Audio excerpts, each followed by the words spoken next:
I'm Alice Cahill, and I teach special education classes for pre-service and in-service teachers. AIM is a self-regulated strategy. So self means it's something that you're doing yourself and you're regulating yourself. You're making sure you're okay to do this AIM. And AIM is assessing, intervening, and measurement.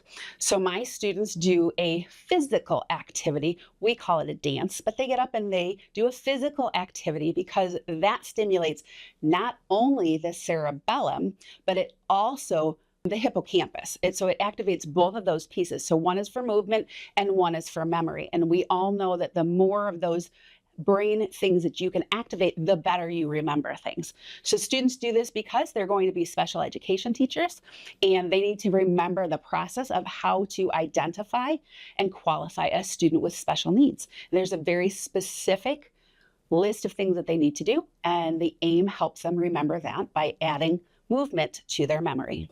The reason that we started doing it was we think it's important for students to remember it. And straight memorization, students typically learn, and all of us do, for the test. Whatever I need to remember for the test, and then it is gone. And so we started adding this self-regulated movement into it because it activates that other part of the brain. It helps them have movement and the words together. And even if they can't remember the words, they remember the movement, and then they can come up with the words, and vice versa. It has worked different ways for different students that way.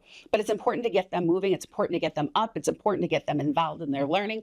All of these things are just good teaching techniques.